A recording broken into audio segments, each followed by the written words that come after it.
आत्म चेतन जो है ना, वो ज्ञान स्वरूप ही है। आत्मा ज्ञान स्वरूप ही है, इसलिए ज्ञान नहीं होता। ज्ञान तो है, उस ज्ञान का अनुभव इसलिए नहीं होता है। अज्ञानेनावृतम ज्ञानम तेन मुह्यन्ति जन्तवः। अज्ञान ने ज्ञान को ढक रखा है। सत्संग से, साधु संग से, साधन से अज्ञान का आवरण हट जाता है तो स्वरूप में स्थिति हो जाती है। जीव अपने स्वरूप ज्ञान को विस्मृत क्यों हुआ? क्या भगवान ने उसके ज्ञान को नष्ट कर दिया? नहीं, भगवान ज्ञान नष्ट नहीं करते हैं। जीव अपने ज्ञान को क्यों खो देता है, अपने ज्ञान को क्यों विस्मृत हो जाता है, इसके हेतु इस पद में गिनाए गए। याहिते में हरि ज्ञान गंवायो। हे हरि, इसी कारण से मैंने ज्ञान को गंवा दिया। देखिए, जब जीव अपनी माता के गर्भ में होता है, उस समय उसे अपने सैकड़ों जन्मों की स्मृति रहती है, और किस किस कारण से हमें इस जन्म मृत्यु के चक्र में किस किस जन्म में पड़ना पड़ा, कितने कष्ट उठाने पड़े, ये सब उसको याद आते। तब वह अत्यंत विकल होकर भगवान से प्रार्थना करता है। श्रीमद् भागवत के तृतीय स्कंध में श्री देवहूति कपिल संवाद में इस प्रकरण की विस्तृत चर्चा है, वहां पढ़कर इस प्रकरण को देख लेना चाहिए। जीव भगवान की स्तुति भी करता है, प्रार्थना करता है, प्रभु इस गर्भवास के कष्ट से मुझे मुक्ति दिलाइए। और विनय पत्रिका में भी गोस्वामी जी ने कहा, अब जन जाए भजो चक्रपाणी। अब मैं जन्म लेकर चक्रपाणी भगवान का ही भजन करूंगा। ये बार बार सौगंध खाता है, प्रतिज्ञा करता है। तब भगवान कृपा करके इसको जन्म का अवसर देते हैं, और जन्म लेते ही भगवान की प्रचंड माया के प्रभाव से उस प्रसव की वेदना के असह्य कष्ट से उसके ज्ञान की विस्मृति हो जाती है, और वो कहां कहां करके रोने लग जाता है। फिर संसार के झूठे लोग उसको झूठी पढ़ाई पढ़ाने लग जाते हैं। संसार के झूठे लोग उसको झूठी पढ़ाई पढ़ाने लग जाते हैं। झूठी पढ़ाई क्या है? काका, मामा, नाना, बाबा। अब वो टुकुर मुकुर देखता है कि इस आदमी को काका कहा जा रहा है, इसको नाना, अभी बोलना नहीं जानता है। एक अक्षर बोलता, दो अक्षर बोलता, तोतलाता है, लड़खड़ाता है बोलने में, धीरे धीरे कहने लग जाता, मामा, काका, ताता, दादा, ऐसे बोलने लग जाता है। भैया, ऐसे बोलने लग जाता है। पर बहुत बोलने लग जाता है, धीरे बोलना सीख जाता तो खूब बोलने लग जाता है। ये सब झूठी पढ़ाई है। न कोई काका है, न कोई चाचा है, न कोई मामा है, न कोई नाना है, न कोई बाबा है। शरीर नहीं मिला था तो कोई काका, मामा, नाना, बाबा नहीं थे। शरीर अपनी अवधि पूर्ण करके चला जाएगा तो फिर सब खत्म हो जाएंगे। ये सब विनाशी शरीर, संसार के सभी संबंध विनाशी हैं, झूठे हैं।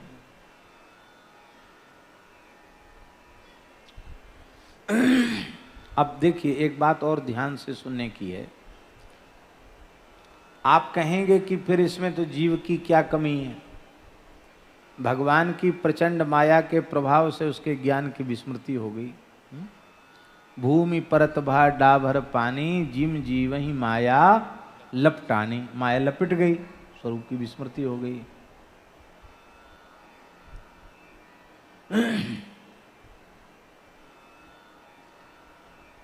तो ये भी भगवान की कृपा है। बहुत ध्यान से सुने, बहुत ऊंची बात कह रहे हैं। ये भूल जाना भी भगवान की कृपा है।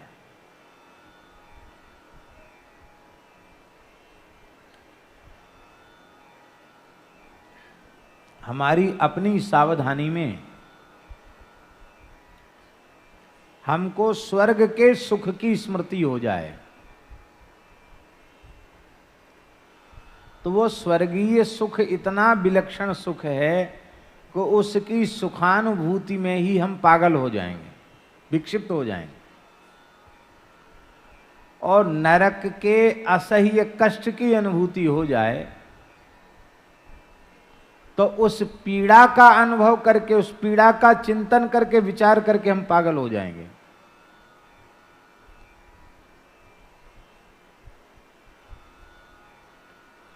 एक जन्म के स्वर्ग नरक की अनुभूति हो जाए तो, और सैकड़ों जन्मों के स्वर्ग नरक की दुख और सुख की अनुभूति होने लग जाए, इतने झमेले में पड़ जाएगा, पागल हो जाएगा, फिर तो कुछ भी नहीं कर पाएगा। इसलिए भगवान ने सब कुछ भुला दिया और नई कर्म करने की, पुरुषार्थ करने की सामर्थ्य प्रदान कर दी। ये भगवान का अनुग्रह है।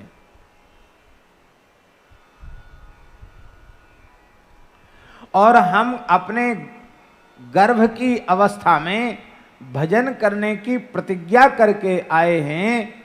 ये बात पुनः स्मरण दिलाने के लिए वेदादि शास्त्रों के माध्यम से, गीता भागवत रामायण के माध्यम से, संत वाणी के माध्यम से, सत्संग के माध्यम से हमें उस भूली हुई प्रतिज्ञा की विस्मृति कराई जाती है।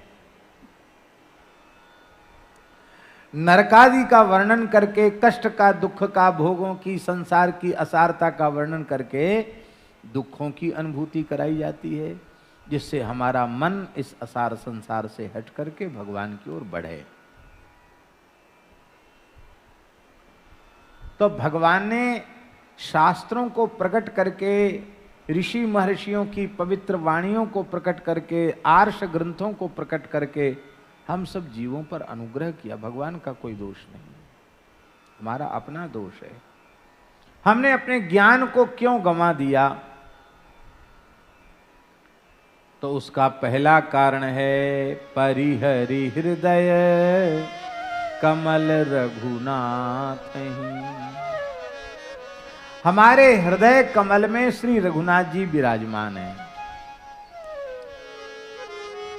उनको तो हमने देखा तक नहीं।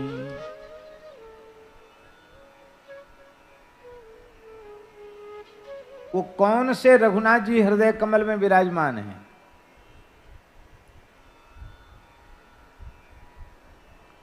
सो आनंद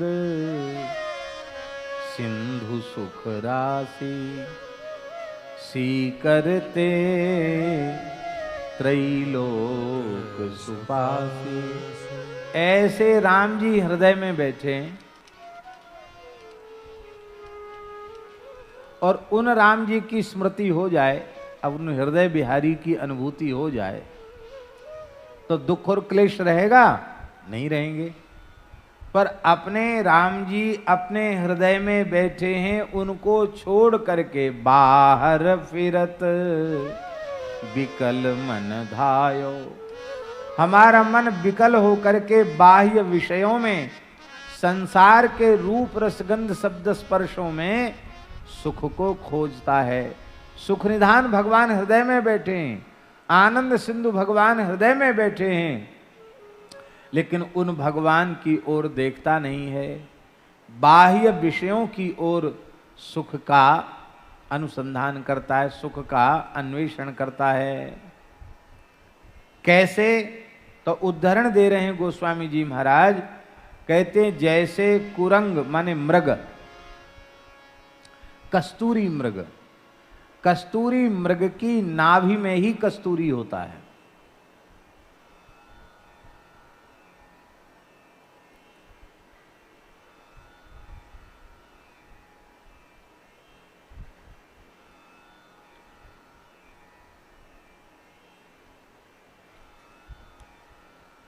बड़ा सुंदर सौरभ सुगंधी उस कस्तूरी की नाभि से निकलती है। इतनी सुंदर सुगंध निकलती, हम तो पढ़ी सुनी हुई बात बता रहे हैं, अनुभव तो हमने किया नहीं, कि कस्तूरी मृग का अन्वेषण करने वाले जो बहेलिया हैं वो कैसे खोजते हैं उस मृग को। तो वो जहां जहां मूत्र त्याग करता है उसके मूत्र की सुगंध से वे अनुभव करते हैं कि यहां कस्तूरी मृग यहां होके गया है, यहां बैठता है, यहां मूत्र त्याग करता है। उसके मूत्र में भी कस्तूरी की सुगंध आ जाती है। अब सोचिए, और अपनी ही सुगंध से वो इतना मतवाला हो जाता है कि वनों में भटकता फिरता है कि कहां से सुगंध आ रही, कहां से सुगंध आ रही है, लेकिन अपनी नाभि की ओर वो नहीं देखता है कि ये सुगंधी का भंडार तो यही है, सुगंधी का खजाना तो यही है। ऐसे ही कस्तूरी मृग के समान हम चारों ओर खोज रहे हैं, लेकिन हृदय में अपने हृदय बिहारी को नहीं देख पा रहे हैं। दूसरा उदाहरण देते हैं। सरोवर में सुंदर निर्मल जल भरा हुआ है, लेकिन ऊपर से थोड़ी काई आ गई है, शैवाल आ गई है, घास आ गई है, भीतर निर्मल जल है। अब जल तो दिखता नहीं, वो हरी हरी शैवाल और घास आदि दिखाई पड़ती है। तो वह अत्यंत जल रहा था ताप से, लेकिन उस सरोवर की थोड़ी सी उस जल के शैवाल को, घास को हटा देता तो सुंदर स्वच्छ निर्मल जल उसे प्राप्त। उसको तो हटा ही नहीं, भ्रमवश उसने समझ लिया कि ये तो जैसी हरी हरी घास होती ऐसी घास है, मैदान है, यहाँ पानी है ही नहीं। पानी से व्याकुल था, पानी के लिए व्याकुल था, एक एक बूंद के लिए तरस रहा था, एकदम घबरा रहा था। लेकिन थोड़ा सा यत्न करता, उस काई को, शैवाल को हटाता तो सुंदर जल उसको मिल जाता, स्नान कर लेता, जल पी करके अपनी गर्मी को बुझा सकता था। लेकिन यह अपनी प्यास को नहीं बुझाना चाहता है।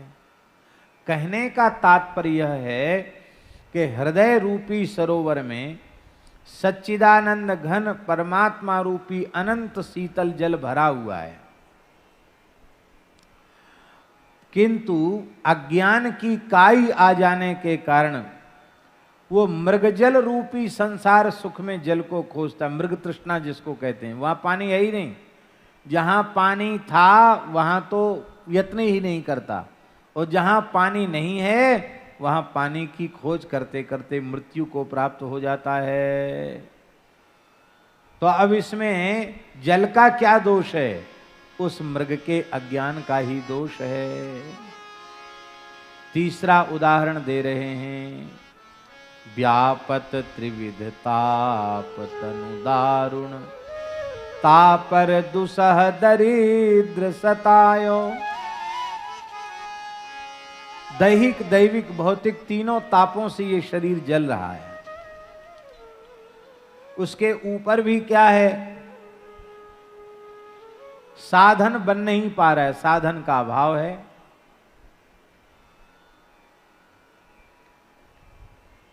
असहनीय दरिद्रता सता रही है। दरिद्रता क्या है? क्या है दरिद्रता? वस्तु का, पदार्थ का अभाव, इसका नाम दरिद्रता नहीं है।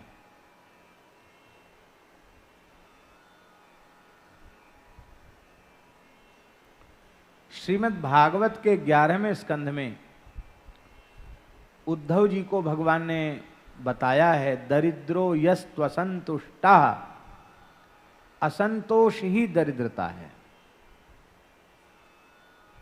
और संतोष जिस व्यक्ति के जीवन में है, उस व्यक्ति के जीवन में किसी भी वस्तु का अभाव नहीं है।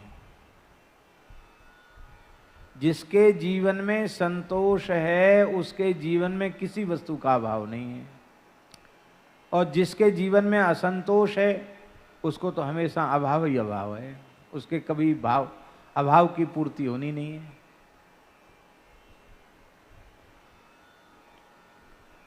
आत्मन्येवात्मना तुष्टः, इसका प्रत्यक्ष दर्शन हमारे पूज्य महाराज जी में होता था।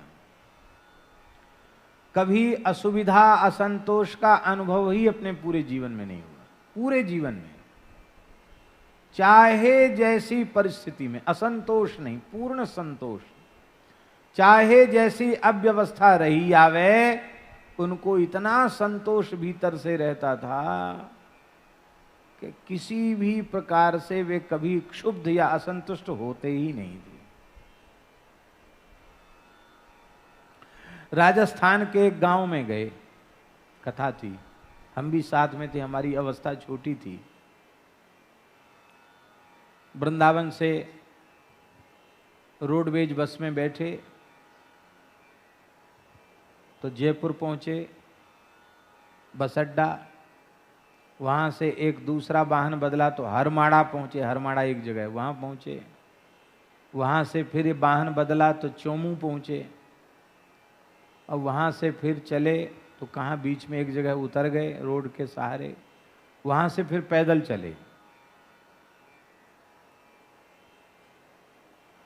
3-4 किलोमीटर होगा शायद। हम तो परेशान, सवेरे के चले, खाए पिया कुछ नहीं, शाम हो गई, वाहन बदलने पड़े ना, प्रतीक्षा करें। महाराज जी रास्ते में कुछ पाते नहीं थे, भुने हुए चना रखते थे हम लोगों के लिए, थोड़ा सा चना दे दिया, और एक अग्नि दीपक चूर्ण होता था उसको एक पुड़िया दे दिया, एक चुटकी उसको मुंह में जायका बनाने के लिए इसको चूर्ण खा लो, थोड़ा सा चना खा लो। बाहर का पानी पीना नहीं, एक डिब्बा में, स्टील के बड़े डिब्बा में पानी रहता था, उसी से पानी पी करके थोड़ा बहुत निर्वाह करते थे। जैसे ही रोड के सहारे उतरे तो हम तो एकदम परेशान थे। बोले थोड़ा चलना पड़ेगा पंडित जी, आपका सामान हम ले लेते हैं, कोई बात नहीं, पैदल तो चले चलो। हमारा सामान भी अपना सामान तो खुद लिए थे, हमारा सामान भी ले लिया। पैदल चल के वहाँ पहुँचे। वहाँ अब तो बढ़िया आश्रम बन गया, वहाँ पहले कुछ नहीं थी व्यवस्था। वहाँ पहुँचे तो मैं खेत की मेड़ पर चलते चलते, एक घर बना था, भाटा पत्थर होते ना, पत्थर के भाटाओं का घर बना था, उस पर प्लस्तर वगैरह नहीं था, न दरवाजा लगा था उसमें, न खिड़की लगी थी, खाली दरवाजे के चिन्ह बने थे, खिड़की के चिन्ह बने थे, और बाजरे की करब उसी की खिड़की को ढकने का उसका साधन बना था, और दरवाजे का साधन भी। उसको हटा दो तो बाहर निकल जाओ, बंद कर दो तो फाटक बंद हो गया, ऐसा था। भीतर भी करब बिछी हुई थी, एक तखत पड़ा था, काला कंबल पड़ा था महाराज के लिए, एक घड़े में पानी, कुछ नहीं, और कोई व्यवस्था नहीं, बिजली थी नहीं। अब जब ऐसी व्यवस्था है तो खाने पीने का तो कोई प्रश्न ही नहीं।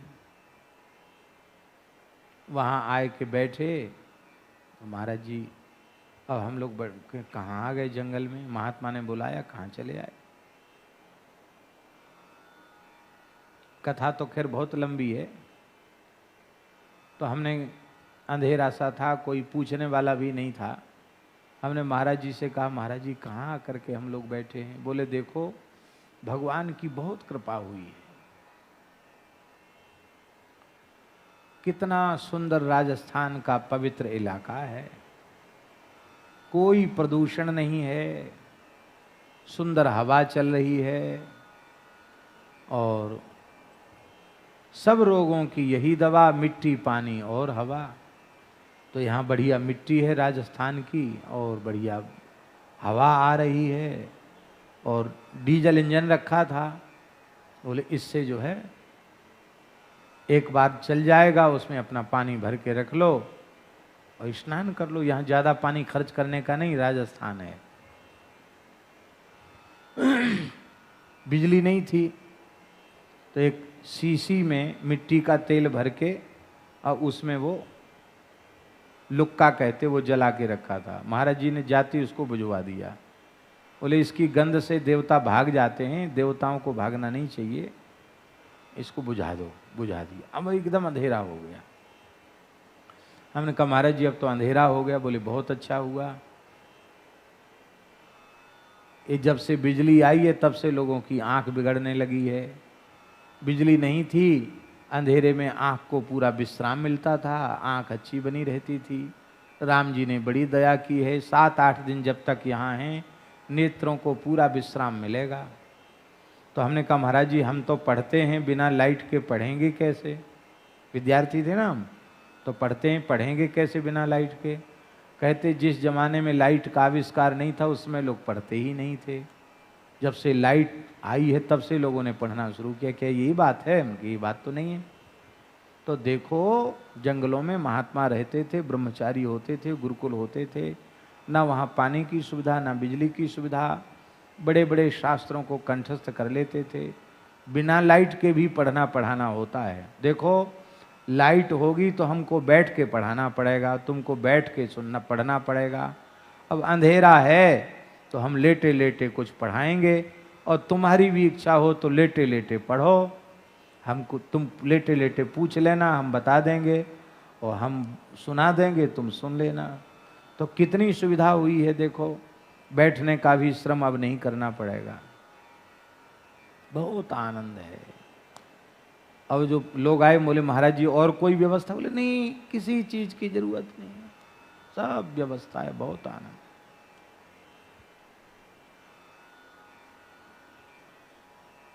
कभी जीवन में कोई असुविधा और असंतोष हुई नहीं।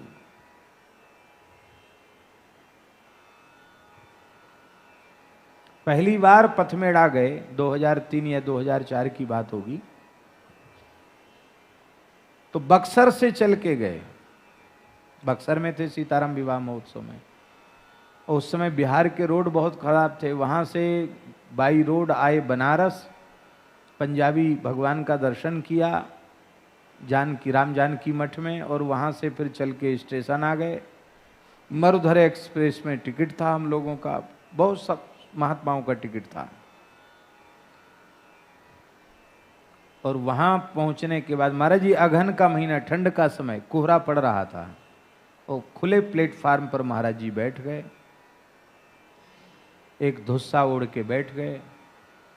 और वहाँ एक साथ तो वो बोलता नहीं है स्टेशन वाला कि गाड़ी इतने घंटे लेट है, गाड़ी अपने निर्धारित समय से कुछ देरी से चल रही है, और आपकी असुविधा के लिए हमें खेद है, बस इतना कहता है। होते होते पता चला कि 12 घंटे लेट है गाड़ी। शाम को 4 बजे गाड़ी में हम लोगों को बैठना था, और रात हो गई, ठंड बढ़ गई। हमने कहा महाराज जी कहीं कमरे में चले चलते हैं? नहीं, जहाँ भगवान ने बिठा दिया वहीं बैठ गए। अब आसन को हिलाने की जरूरत नहीं है, आनंद का अनुभव करो। आप लोग छाया में चले जाओ, हम यहीं ठीक हैं। बाल्यकाल वाराणसी में बीता है, और बहुत समय से वाराणसी की सन्निधि नहीं मिली थी। भगवान विश्वनाथ ने कृपा की है, सही समय से ट्रेन होती तो बनारस में निवास का सौभाग्य नहीं मिलता। अब यहीं बैठकर खूब राम राम करो। विश्वनाथ जी, अन्नपूर्णा, काल भैरव, संकट मोचन, हनुमान, सबका चिंतन करो, कहाँ कहाँ जाते थे, और खूब राम राम करो। कितना सुंदर अवसर। देखो बात मत करो, अब राम राम करो। चुपचाप हो गए, राम राम करने लगे। स्वामी जी समय से पहले पहुंच गए, 3 बजे पहुंच गए हम लोग वहां, और 3 बजे से महाराज जी बैठे बैठे सवेरे के 4 बजे तक एक आसन से यथावत बैठे रहे, लेटे भी नहीं, आसन भी नहीं बदला, ऐसे बैठे रहे चुपचाप शांत। फिर ट्रेन में बैठे तो मथुरा पहुंचते पहुंचते तो गाड़ी बहुत लेट हो गई। जिन लोगों संतों का टिकट मथुरा से थे वो तो वापस ही हो गए, निराश होके चले गए। और जोधपुर पहुंचते पहुंचते तो इतनी लेट हो गई गाड़ी, जाने 32 या 35-36 घंटे में हम लोग पहुंचे थे वहां से। इतना लेट हो गई गाड़ी, भगवान जाने क्या हो गया था उस गाड़ी को।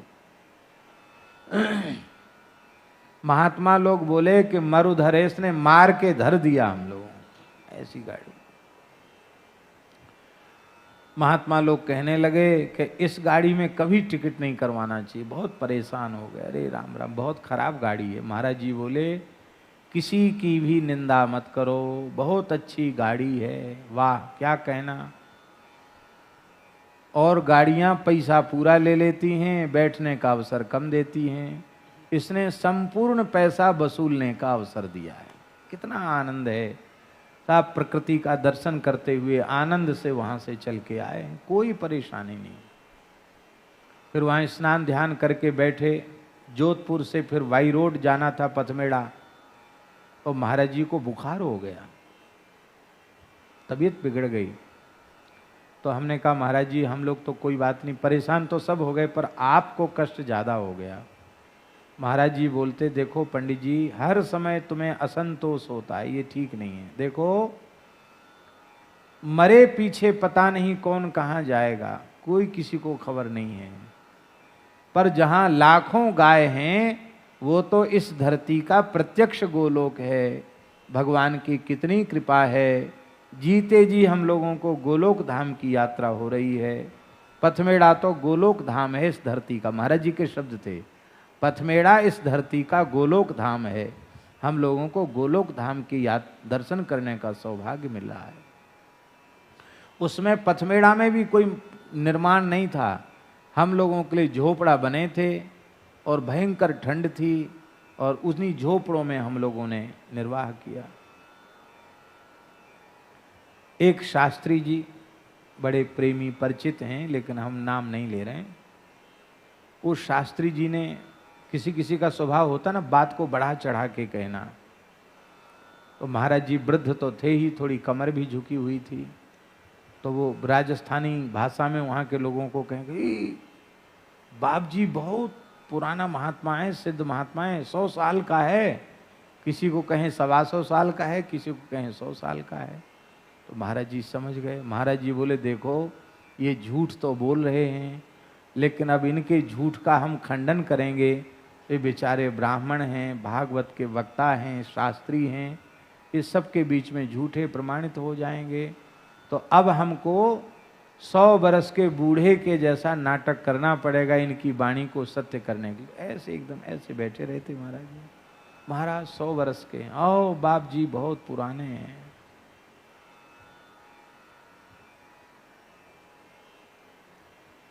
कैसा अद्भुत जीवन था, समझ में नहीं आता कि ऐसा भी हो सकता है क्या। पर हो सकता नहीं, ऐसा देखा, 1-2 अवसरों, सैकड़ों अवसरों पर देखा।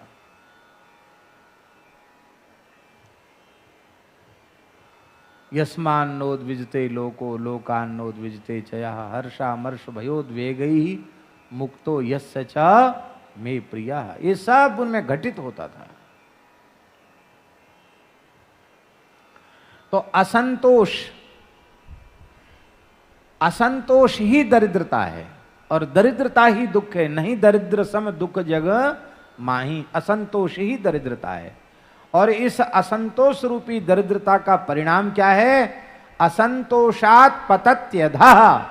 असंतोष करने वाला व्यक्ति नीचे गिर जाता है। इसलिए हर हाल में संतुष्ट रहना सीखो। कैसी भी परिस्थिति हो, यह समझो कि आज भगवान की कृपा से हमें जो कुछ प्राप्त है, इसकी प्राप्ति की योग्यता भी मुझ में नहीं है। हमारी योग्यता से अधिक भगवान कृपा करके हमको दे रहे हैं। ऐसा विचार हमारे मन में बना रहा है तो हमारे मन में कभी असंतोष नहीं होगा। तो कहते हैं व्यापत त्रिविध ताप दातनु दारुण, तापर दुसह दरिद्र सतायो। इस पर भी दुसह दरिद्र हमको सता रहा है। दरिद्रता क्या? असंतोष रूपी दरिद्रता सता रही है।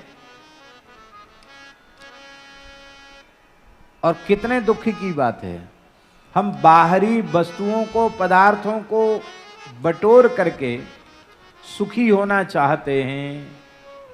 और स्थिति महाराज जी क्या है? अपने ही धाम, अपने हृदय में ही नाम सुर तरु तजी, भगवन नाम रूपी जो वृक्ष है ना, वो प्रत्येक जीव के भीतर प्रतिष्ठित है। हरिनाम सबके भीतर प्रतिष्ठित है। आचार्य महामुनिंद्र भगवान श्री सुखदेव जी महाराज के शिष्य महाप्रभु श्री श्याम चरणदास जी महाराज, जिनका जन्म अलवर स्टेट के डहरा ग्राम में भाद्र शुक्ल तृतीया को हुआ। श्री सुखदेव जी ने जिन्हें 5 वर्ष की आयु में दीक्षा दे करके, दर्शन दे करके, पेड़ा खिला करके कृतार्थ किया, और फिर सुक्तार में विधिवत उन्होंने पंच संस्कार दिए, विरक्त वेश प्रदान किया, श्री चरणदास, श्री श्याम चरणदास यह नाम रखा।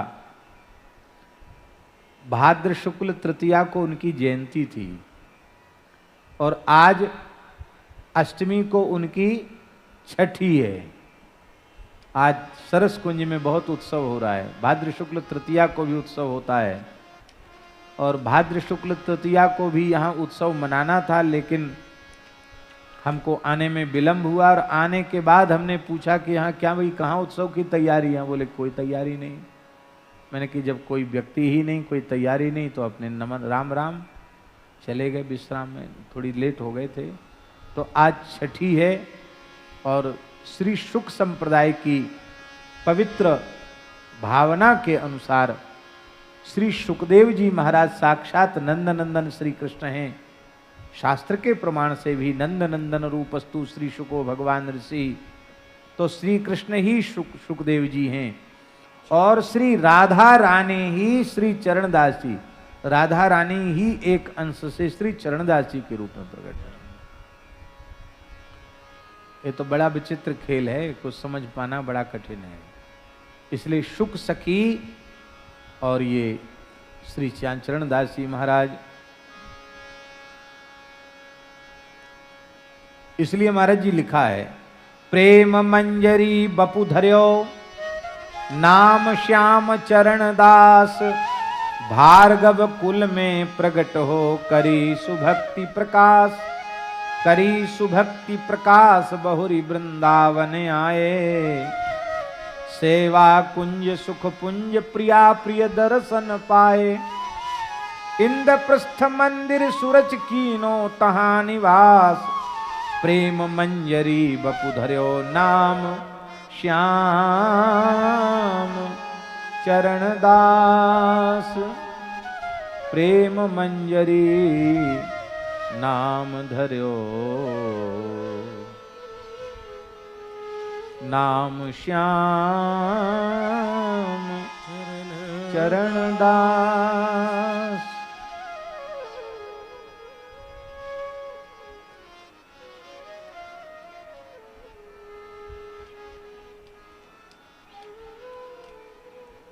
जय जय श्री राधे, जय जय श्री राधे।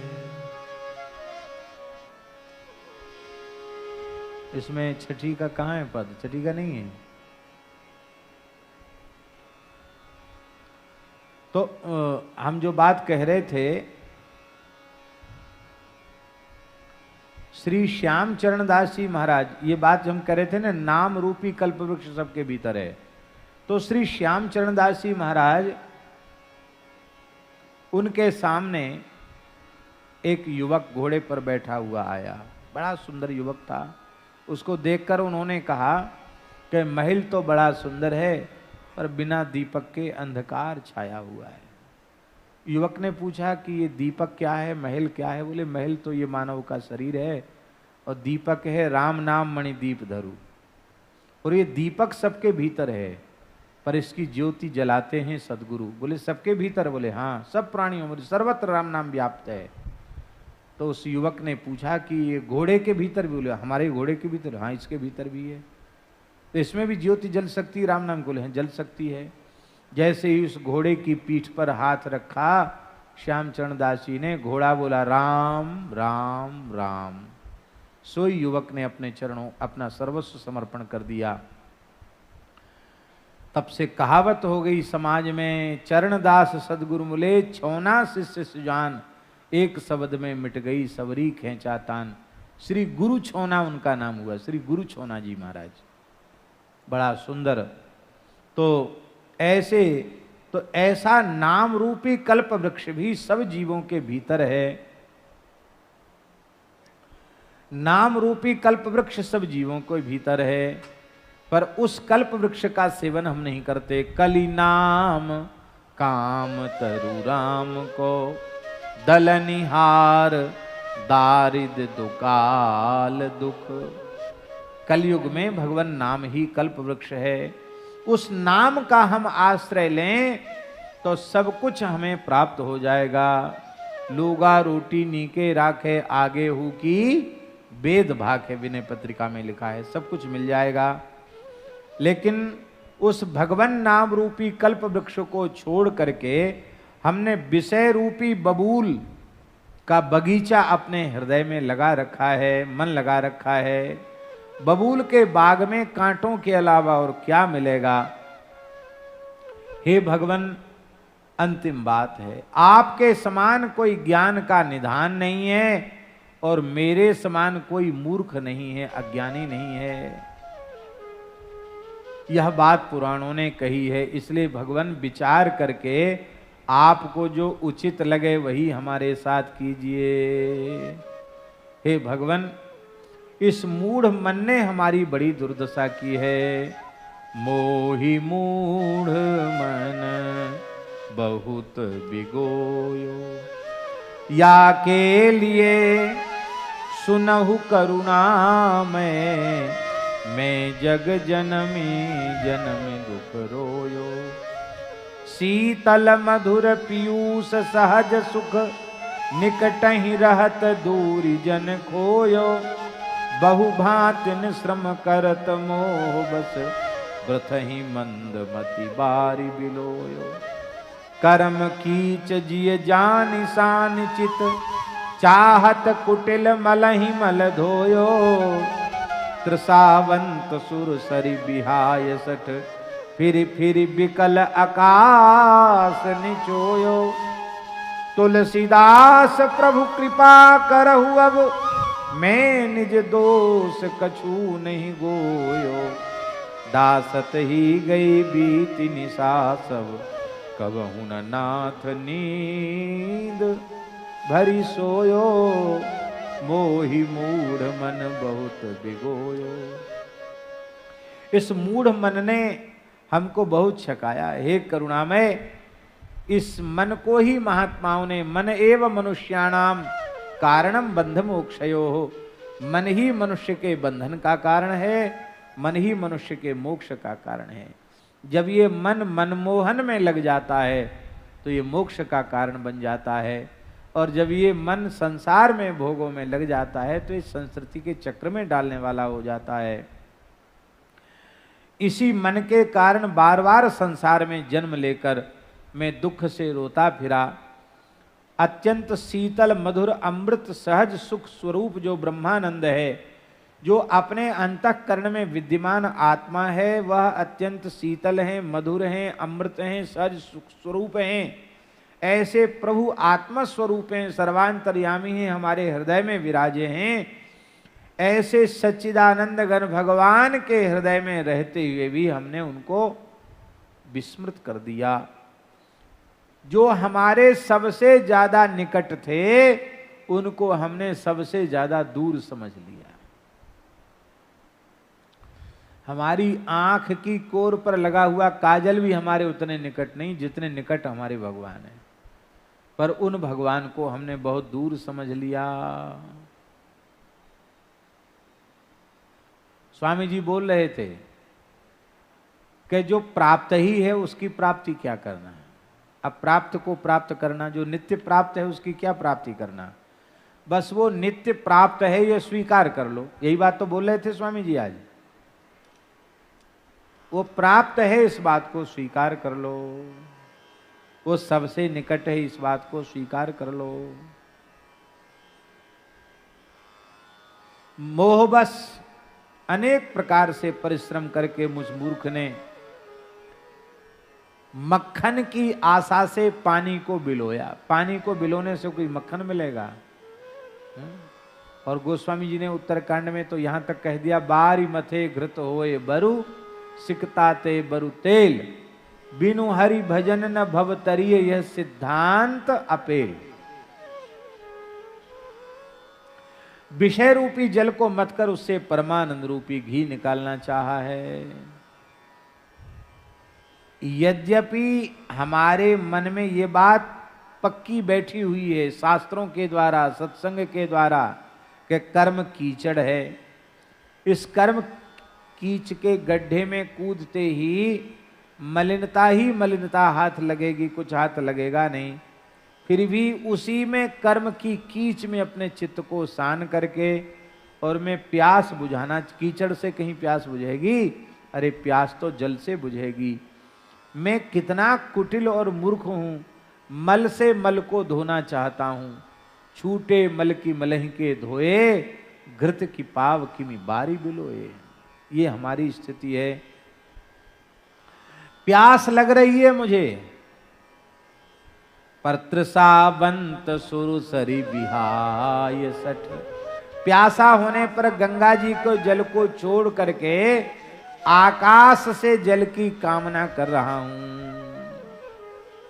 आकाश को निचोड़ता, आकाश को निचोड़ सकते हैं क्या? आकाश को निचोड़ना संभव नहीं है। आकाश को निचोड़ करके जल चाहता हूं, अर्थात सच्चे सुख की प्राप्ति के लिए दुख रूप विषयों में भटकता फिरता हूं। हे नाथ, आप सर्वांतर्यामी हैं, आपसे कोई भी दोष छिपाया नहीं है। आप इस दीनहीन तुलसीदास पर कृपा कीजिए। क्या कृपा करें? बोले यही कृपा करो, कोई व्यक्ति सोना चाहता था और सो तो पाए ही नहीं, पूरी रात बिछोना बिछाते बिछाते बीत गई। यहाँ ठीक नहीं, यहाँ नहीं, यहाँ ठीक नहीं, यहाँ ठीक नहीं, यहाँ। सुनते हैं किसी गांव में ऐसी घटना घटी, गर्मी का समय था, खटिया रोड पे डाली, बोले तुमने हमारी तरफ, तो उसने उठा के उसके आगे खटिया रख दी, उसने उसके आगे खटिया रख दी। खटिया पूरी रात बिछाते बिछाते, लेते लेते, उठा के धरते धरते कोसों चले गए स्वामी जी, और दूसरे गांव में पहुंचे, वहां सवेरा हो गया, पूरी रात बीत गई। उससे आगे खटिया बिछाने में, उससे खटिया आगे बिछाने में, और सवेरे खटिया सिर पे रख के चले आए। ऐसी पूरी रात खटिया बिछाते बिछाते हो गई, 1 मिनट सो नहीं पाए। ये भगवान, बिछौना बिछाते बिछाते, खटिया बिछाते बिछाते रात बीत गई, नींद भर सो नहीं पाया। माने सुख प्राप्ति के लिए प्रयास करते करते अमूल्य मानव जन्म को हमने नष्ट कर दिया और आपकी प्राप्ति नहीं कर पाए। जीवन तो पूरा हो गया, आपकी प्राप्ति नहीं हुई। आप सुख स्वरूप हैं, आपकी प्राप्ति का सुख, यही नींद का सुख है, वो हमने नहीं लिया। अब ऐसी कृपा कीजिए कि आप हमें प्राप्त हो जाइए। बोलो भक्तवत्सल भगवान की जय। आज खींचतान के हमने 2 पद पूरे कर दिए।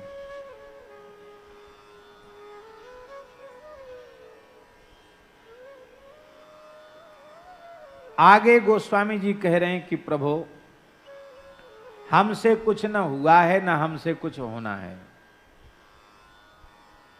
अब तक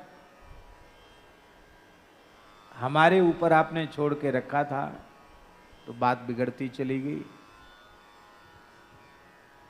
अब आप अपने ऊपर ले लो, आपको बनाना है, अब हमारे ऊपर मत छोड़ो, क्योंकि हमको तो प्रमाद करते करते असंख्यों जन्म बीत गए। अब आप ही, मिला नहीं मिला,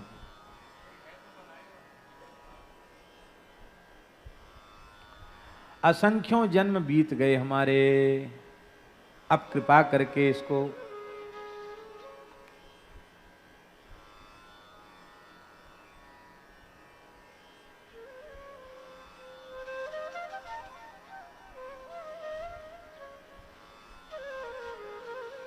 श्री प्रयागदास जी महाराज, आपके पिताजी का नाम था चरणदास जी का, आज उनकी छठी है, तो एक बधाई गा लेते हैं।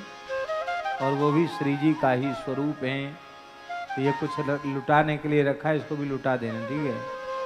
श्री प्रयागदास दरबार बधाई बाज रही, श्री प्रयागदास दरबार बधाई बाज रही।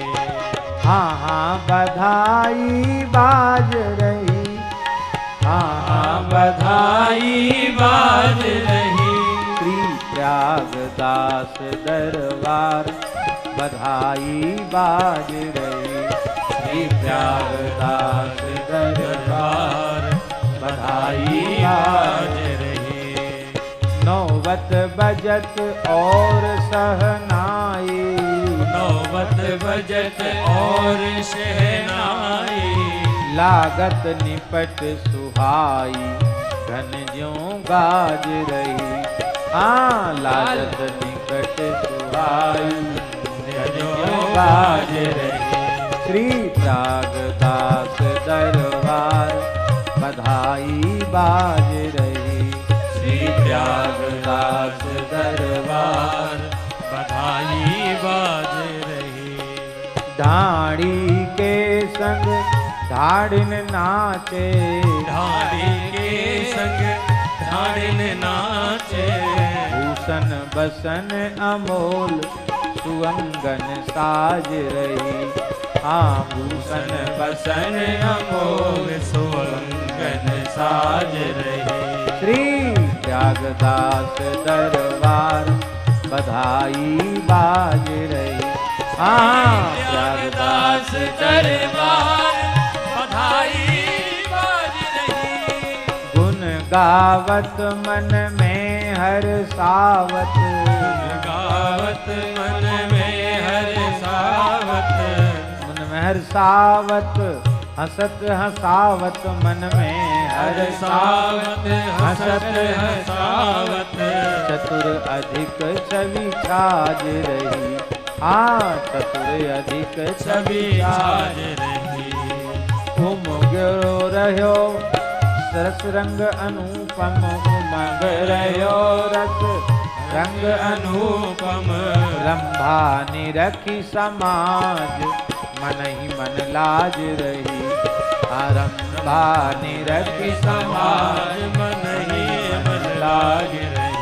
श्री प्रयागदास दरबार बधाई बाज रही, श्री प्रयागदास दरबार बधाई बाज रही। श्री पुरुषोत्तम संत रूप धरी, श्री पुरुषोत्तम संत रूप धरे, आए रसिकन काज सुनो यह बात सही। आए रसिकन काज सुनो यह बात कही। संत महंत सभी हर्षाए, संत महंत सभी हर्षाए, बरसाए बहु फूल जय जय सवन कही। बरसाए बहु फूल जय जय सवन कही। श्री प्रयागदास दरबार बधाई बाज रही, श्री प्रयागदास दरबार बधाई बाज रही। भक्ति प्रचारन पतित उदाहरण, भक्ति प्रचारन पतित उदाहरण, आए श्री महाराज हो सुसत सूल दही। हाँ आए श्री महाराज सुसत सूल दही। श्री प्रयागदास दरबार बधाई बाज रही, श्री प्रयागदास दरबार बधाई बाज रही। धन भादो धन तीज सुदी है, धन भादो धन तीज सुदी है, धन दिन मंगलवार धन है यदरी यही। हाँ धन है मंगलवार धन्य है घरी यही। श्री प्रयागदास दरबार बधाई बाज रही, श्री प्रयागदास दरबार बधाई बाज रही। धन्य धन्य श्री कुंजो माता, धन्य धन्य श्री कुंजो माता, धन मुरलीधर तात प्रेम पर दिलई। हाँ, धन मुरलीधर तात प्रेम पर दिलई। श्री प्रयागदास दरबार बधाई बाज रही। श्री प्रयागदास दरबार बधाई बाज रही। परमानंद सुधरे छायो, परमानंद सुधरे छायो, गलियन ब्रह्मानंद परमानंद सुधरे छायो, परमानंद सुधरे छायो, गलियन ब्रह्मानंद बहायो, गलियन ब्रह्मानंद बहायो, ब्रह्मानंद सरस माधुरी लखी लालन मुख, सरस माधुरी लखी लालन गो, हाथ जोर सिर नाय चरण की शरण गई। हाँ, हाथ जोर सिर नाय शरण की शरण गई।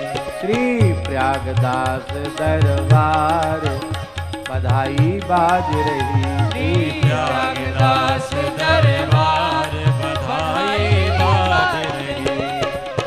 प्रयागदास दरबार बधाई बाज रही। जय जय श्री राधे। श्री चरणदास जी प्रगट भय बधाई है बधाई है।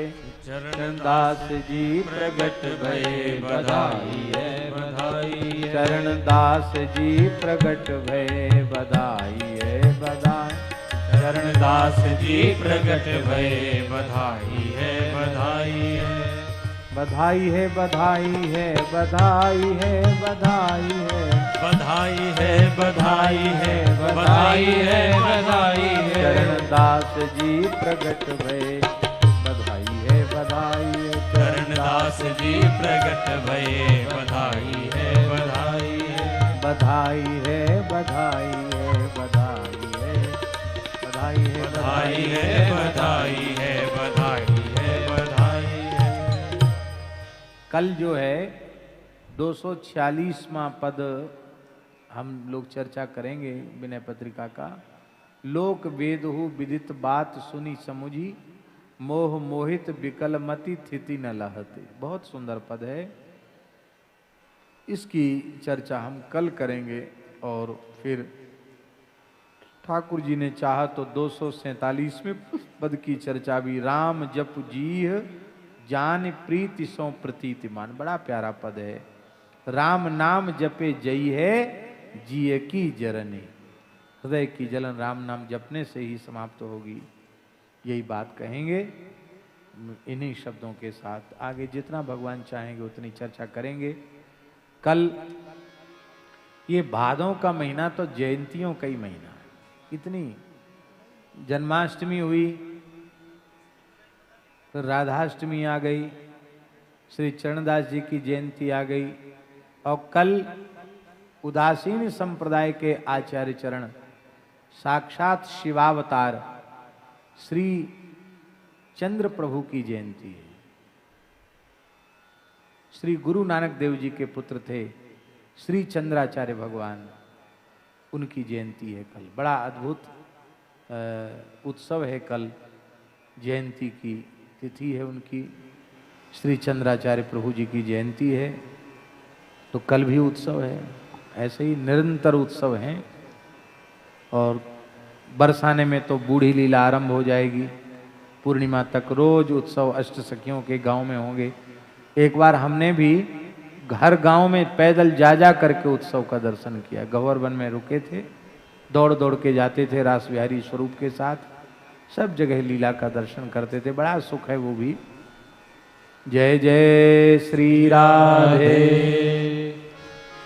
हमारो धन राधा श्री राधा श्री राधा, हमारो धन राधा श्री राधा, प्राण धन राधा राधा राधा राधा राधा, प्राण धन राधा राधा राधा राधा राधा, जीवन धन राधा श्री राधा श्री राधा, जीवन धन राधा श्री राधा श्री राधा, प्राण धन राधा श्री राधा श्री राधा, प्राण धन राधा श्री राधा श्री राधा। जय राधे जय राधे, जय राधे जय राधे, जय राधे जय राधे, जय राधे जय राधे, जय राधे जय श्री राधे, जय राधे जय श्री राधे, जय राधे जय राधे, जय राधे जय श्री राधे, जय राधे जय राधे, जय राधे श्री राधे। श्री लाडली जू सरकार की जय, श्री लाडली लाल की जय, श्री रास बिहारिणी बिहारी जी महाराज की जय, श्री वृषभानु लाडली की जय, श्री कीर्ति कुमारी की जय, श्री कृष्ण प्राणवल्लभा की जय, राधाष्टमी महोत्सव की जय, जय जय श्री राधे।